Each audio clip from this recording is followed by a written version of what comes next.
Was it TED Talk, Simon Sinek, How Great Leaders Inspire Action. Pretty much anything that guy's ever recorded. Pretty badass. Big fan. And as far as books go, this isn't the most recent thing, but something that always sticks out of my mind is basically anything by Malcolm Gladwell. Guy's an awesome writer. I love reading him. I like watching him. He's a unique individual, right? If you've ever seen Gladwell, he's like a very unique person to watch.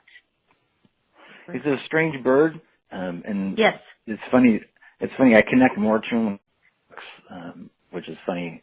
Some people it's like the opposite, but for whatever reason, the way he writes just kind of, I don't know, it just grabs me. Yeah, it draws me in too. I love the way he writes. Mm-hmm. Again, goes back to what you were talking about being unique, different. Yeah, there's nobody like that. Well, I have a few favorite books, and it kind of depends on what you'd like to read. I really enjoyed The Glass Castle by Jeanette Walls, and that is a memoir. It's a little dark, but it kind of reminds us how lucky we are and how we really shouldn't take things for granted. I also really love Year of Yes by Shonda Rhimes. She is a TV show producer, and it's a really positive book about how to balance life and work and when to say yes and when to say no, and how to really listen to your heart on your personal and professional decisions. And then right now I'm reading a book called You Are a Badass, and I cannot remember who the author is, but it's exactly what it sounds like. It's a really uplifting book, and it reminds you why you're a badass and how to take control of your life and make the right decisions. And I guess you would call it a self-help book, but like I mentioned earlier, I always like to kind of work on myself and how I can improve, and those types of books really help me do that.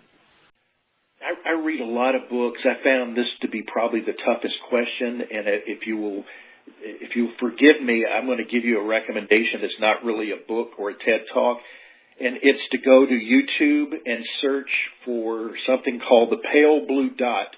It's by Carl Sagan. You want to look for the original little video, so search YouTube for The Pale Blue Dot original by Carl Sagan, and it is life-changing. As far as TED Talks go, Brene Brown's work is fantastic, and Kelly McGonigal, How to Make Stress Your Friend.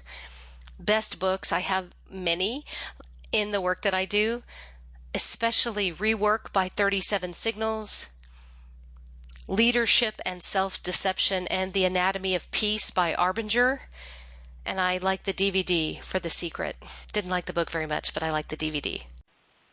That's an easy one for me. I mean, I like Simon Sinek and his TED Talk on Start With Why, because, Start With Why is, what was the purpose or cause or belief that got you to do what you're doing today? Have you really thought about that? Have you really thought about, and if you listen to his TED Talk and then look at some of what he does and, Start With Why, it really gets you to focus on what's important, why you do what you do, and it makes doing what you do a lot easier and much more fun.